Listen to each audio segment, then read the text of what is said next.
Once upon a time, in a quiet village nestled beneath the shade of a great banyan tree, lived an elderly woman named Sita.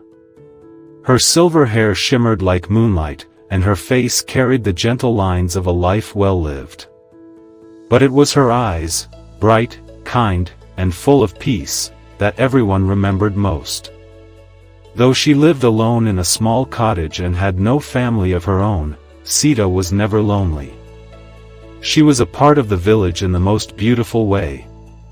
Every day, she would sit beneath the great tree, smile at passers-by, share kind words, and listen with her heart. No matter how difficult life became, her joy never faded. The villagers admired her. They were farmers, carpenters, vendors in the market, hard-working people who knew the weight of struggle.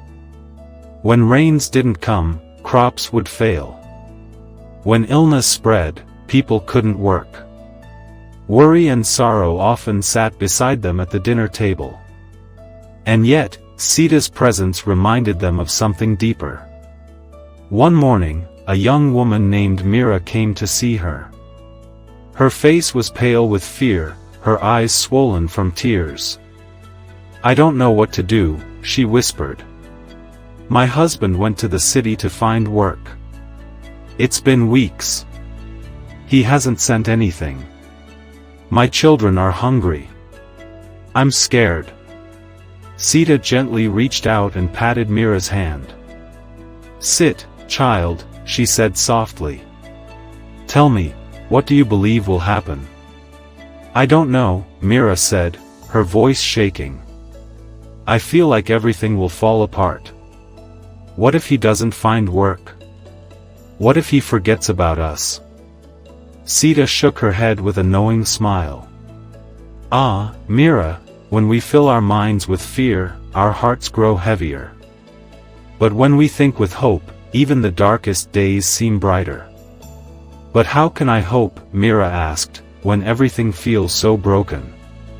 Sita looked up at the swaying leaves above. "Let me tell you a story," she said.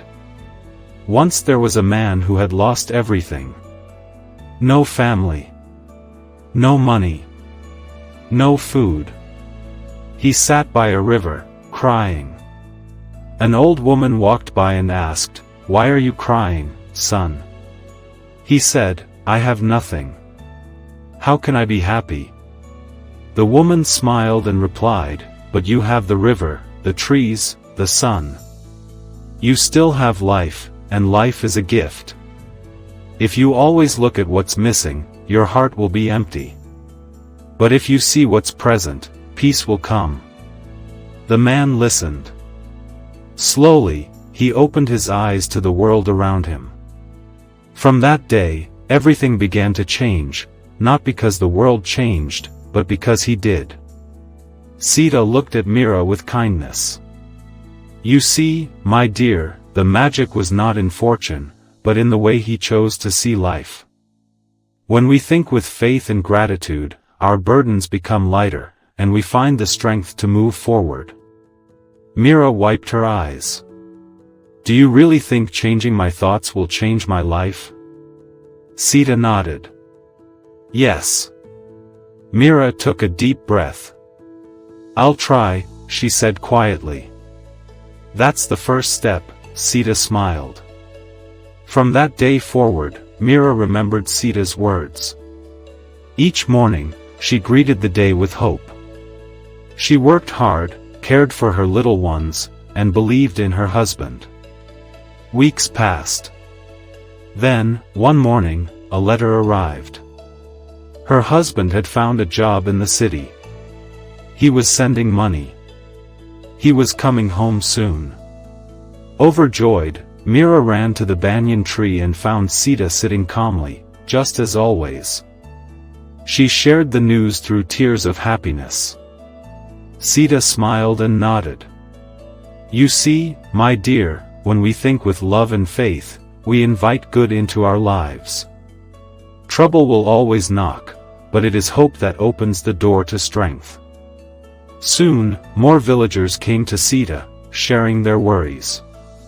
And she always offered the same gentle wisdom: think good thoughts, and good will follow. Over time, her words began to heal the hearts of the people. They called her the soul of the village. She hadn't given them wealth or miracles, she had given them something more powerful, the reminder that peace begins with a single hopeful thought.